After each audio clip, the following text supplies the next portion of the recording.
Hello दोस्तों, मैं हूँ आपकी दोस्त ललिता। आज मैं बहुत ही इमोशनल स्टोरी लेकर आई हूँ। ये कहानी है वो हर स्त्री की जिसका पति उसके साथ गलत व्यवहार करता है, परेशान करता है। तो चलिए बिना देर के हुए कहानी को सुनते हैं। लता, तुम्हें मैंने कितनी बार बताया है, मेरे तैयार होने से पहले मेरा नाश्ता तैयार हो जाना चाहिए। शादी के 25 सालों बाद भी मुझे क्यों बार बार एक ही बात बतानी पड़ती है? लता, तुम्हें क्या है? तुम तो आराम से घर पर रहोगी, मुझे काम पर जाना पड़ता है। तुम हो कि हमेशा बेवकूफ़ों जैसी हरकत करती हो। अगर तुम यह जानबूझकर करती हो तो याद रखना, मुझसे बुरा कोई नहीं होगा। आज भी प्रशांत का पारा चढ़ा हुआ था। इन कटु शब्दों में अपना गुस्सा उतारते हुए, गीला तौलिया कुर्सी पर फेंकते हुए प्रशांत गुस्से से लता की तरफ देखने लगा। लता के लिए प्रशांत का यह बेवजह का गुस्सा कोई नई बात नहीं थी। वह महीने में 3-4 बार ऐसे ही लता पर बरस पड़ता था। पहले पहले लता उसका विरोध किया करती थी, लेकिन जब कई सालों तक प्रशांत में कोई बदलाव नज़र नहीं आया तो लता ने खुद को ही बदल लिया। अब प्रशांत के कुछ भी कहने से लता को कोई फर्क नहीं पड़ता था।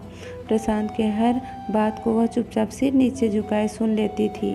शादी के पहले 5 साल तक लता ने पूरी कोशिश की थी कि प्रशांत को बदला जाए, लेकिन फालतू का गुस्सा करना, बाद में लता को भला बुरा कहना, यह मानो जैसे उसकी आदत बन गई थी। कोई भी वाद विवाद होता तो प्रशांत सीधा लता को बोल देता, अगर मैं तुम्हें अच्छा नहीं लगता तो क्यों नहीं चली जाती अपने मायके, क्यों रहती हो मेरे साथ? इतना सब कुछ होने के बावजूद लता प्रशांत के साथ ही रहती थी, क्योंकि उसे अपने बेटी की फिक्र थी। और वह जाती भी तो कहाँ, अपने बूढ़े हो चुके माँ बाप को इस उम्र में परेशान करना वह नहीं चाहती थी। समाज और लोग क्या कहेंगे यह भी तो उसे देखना था। वह इतनी पढ़ी लिखी भी नहीं थी कि खुद जाकर कोई नौकरी कर सके और अपना और अपनी बेटी का पालन पोषण कर सके। लता को अब अपनी फिक्र नहीं थी, उसको फिक्र थी तो बस अपनी शादी लायक हो रही बेटी की। लता नहीं चाहती थी कि पति पत्नी के झगड़े की वजह से काव्या डिस्टर्ब हो। काव्या की पढ़ाई पूरी हो चुकी थी, उसके लिए अब शादी के रिश्ते आने लगे थे। कई रिश्ते को काव्या ने ठुकरा चुका था। 2-3 महीने बाद एक अच्छा रिश्ता आया। रिश्तेदारों और पहचान के लोगों ने लड़के के बहुत गुणगान किए। प्रशांत एक शाम अपनी बेटी के पास बैठकर उसे बताने लगा, काव्या बहुत अच्छा लड़का है, पढ़ा लिखा है, बड़ा घर का है, बहुत अच्छी नौकरी करता है। ऐसे रिश्ते बार बार नहीं आते बेटा, इस बार मना मत करना। काव्या अपने पिता से ज़्यादा बात नहीं करती थी, शायद डरती थी या शायद नफरत करती थी, लेकिन आज वो अपनी पूरी हिम्मत इकट्ठा कर बोली, मुझे अभी शादी नहीं करना है पापा, मैं नौकरी करना चाहती हूँ, खुद अपने पैरों पर खड़ा होना चाहती हूँ। हाँ तो इसमें बड़ी बात क्या है, मैंने लड़के से बात कर रखी है, वह तुम्हें किसी बात के लिए नहीं रोकेगा। तुम शादी के बाद भी नौकरी कर सकती हो, वह तुम्हें नौकरी के लिए परमिशन दे देगा। प्रशांत बोला, मेरा नौकरी करना या ना करना उसकी परमिशन पर क्यों डिपेंड करता रहेगा पापा? काव्या ने पूछा। मैं कह रहा हूँ ना, तुम्हें किसी भी चीज़ की कमी नहीं होगी वहाँ। ऐसे रिश्ते बार बार नहीं आते, इसे ठुकराओ मत, बहुत खुश रहोगी तुम वहाँ।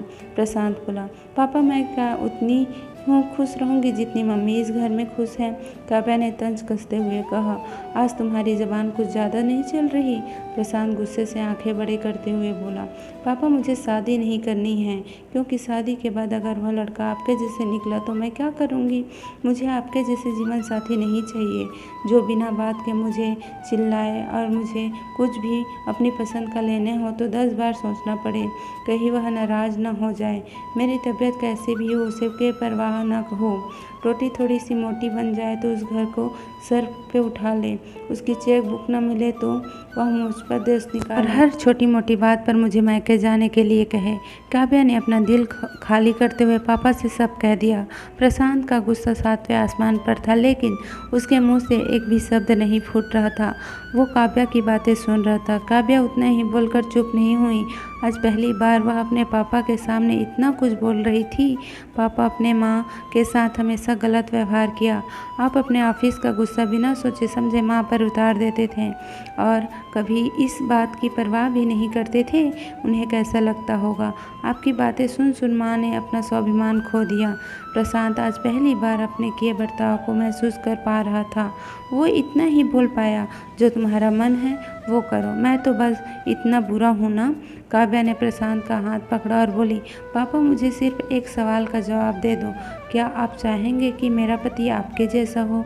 अगर आपका जवाब हाँ है तो कर दीजिए मेरा रिश्ता आज ही, और ना है तो मुझे आत्मनिर्भर बनने दीजिए। प्रशांत कुछ भी न बोल पाया और वहाँ से चुपचाप बाहर चला गया।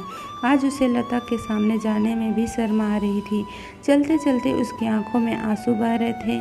प्रशांत ने आज से अपने आप को बदलने का निश्चय किया। अगले दिन से लता ने अपने पति को काफ़ी बदलाव देखा।